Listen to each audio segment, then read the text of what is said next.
Okay, here we go. Factoring polynomials part 1. Two-part lesson with some very important homework in between. Actually, that homework is going to be called an assignment. When and how we hand it in, we'll worry about that later. For now, there's an assignment in between these two lessons. Very important. Okay, factoring polynomials part 1. Some background is needed on where we're going with all this, and we've been hopefully talking about this in class. One of our goals for this course is to be able to graph any polynomial we come across, not just lines and parabolas. And we've had a taste of how this can be achieved. We look at the zeros, we look at the end behavior, and we sort of use our head to fill in the gaps here. We've seen a little bit of that already. There are two looming problems. We know approximately where the turning points lie, but not exactly.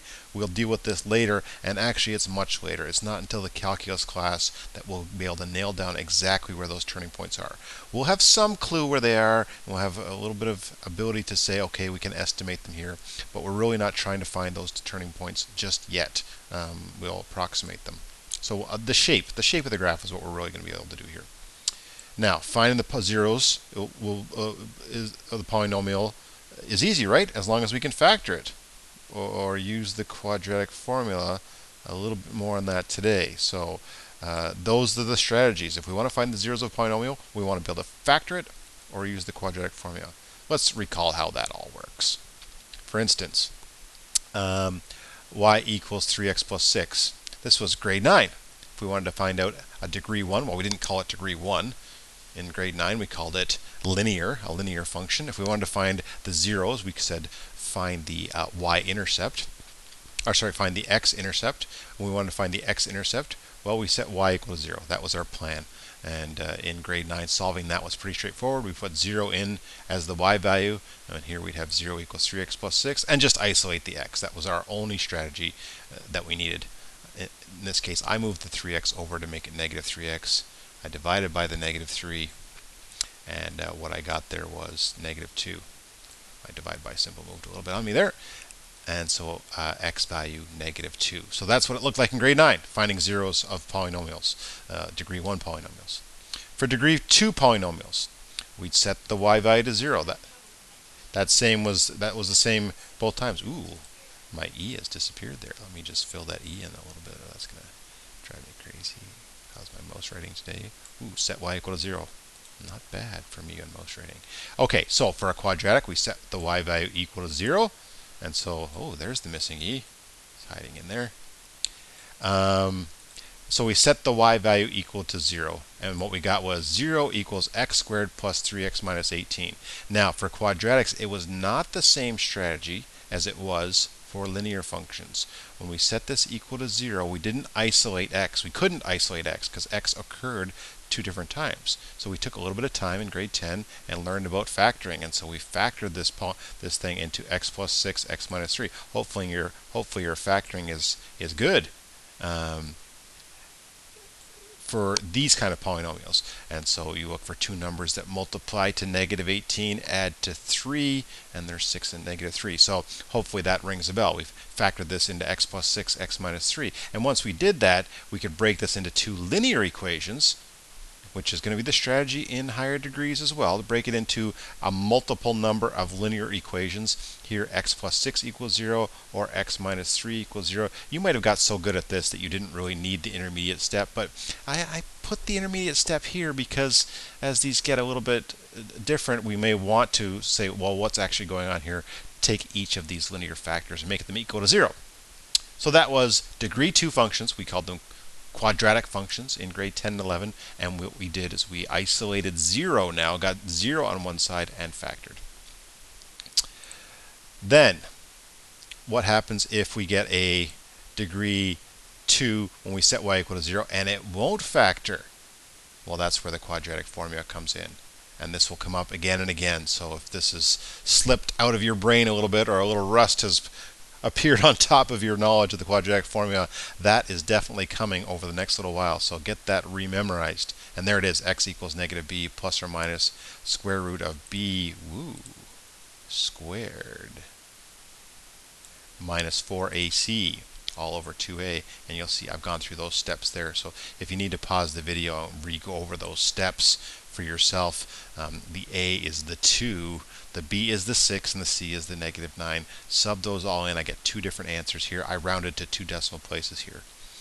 I hope that's review. If it's not, spend some time looking over this slide and make sure you've got that down pat. That's going to come up in the middle of questions. It's no longer like in grade 10 and grade 11. That would be a question. Solve and get the zeros of this quadratic. But in grade 12, in advanced functions, at least, that's no longer going to be a question. It's going to be part of a question. You just have to be, it's going to be assumed that you know how to do those things. So make sure you've got the quadratic formula down pat. Okay, and then let's say we get to one that is, this one is now degree 3. So this is 3 different factors. But notice, and this is the big point of this lesson, the big moment, notice this is all factored already. Even though it's a degree 3, it's got 3 different factors here. So x times x would be x squared times x would be x cubed. So this is, even though it's degree 3, it's already factored. So if it's already factored, life is good. We set y equal to 0, and we can do what we did with the grade 10 ones or the grade 11 ones, the quadratics. The only difference here is there's 3 different factors. So the pieces that can make this thing 0, x minus 4 equals 0, or x plus 2 equals 0, or x plus 5 equals 0. All I get is 3 different answers this time instead of 2 different answers. Just as a side note, this multiplier out here can never equal 0. What we're looking for is factors that could equal 0. And x minus 4 can equal 0 when x equals 4. X plus 2 can equal 0 when x equals -2. And x plus 5 can equal 0 when x equals -5. But nothing we can do can turn the number 2 into 0. It has to be a linear factor like this, x minus 4, before there's an x value we can sub in here to make this equal to 0.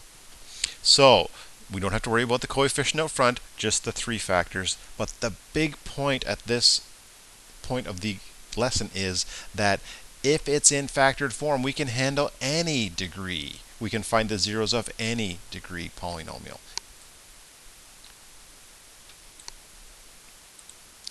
All right, this one. I'm going to put the reviewer back up again and walk through this. Get handed a degree 3 polynomial that is not factored. And when we set y equal to 0, we've got a big problem. Because it's not in factored form, there's no way to just look at this and come up with what numbers will make this 0. So when we set y equals 0, we've got a big problem here. And all I wrote underneath here was, uh-oh. This is the major thing that's been looming all through this chapter is we know how to factor now, we know how to graph now. If we know the zeros and we can figure out the end behavior, that's a good little practice for you. Can you look at the end behavior of this? We'd be able to make a nice graph of the shape of this. But in this case, when we can't factor it, we find ourselves in big trouble. Now, you can see already on my screen, factoring polynomials part 2. That's another next video I'm going to make. But in the meantime, you have homework for this lesson. This lesson stops here and says, oh, I can't factor. I wish I could factor this thing. And then there's an assignment for you to print out and try, and it's so important. The next lesson will seem like gibberish if you haven't done the assignment in between. So if you go to the website, it says Factoring Polynomials Assignment. If you click on there, it looks something like this.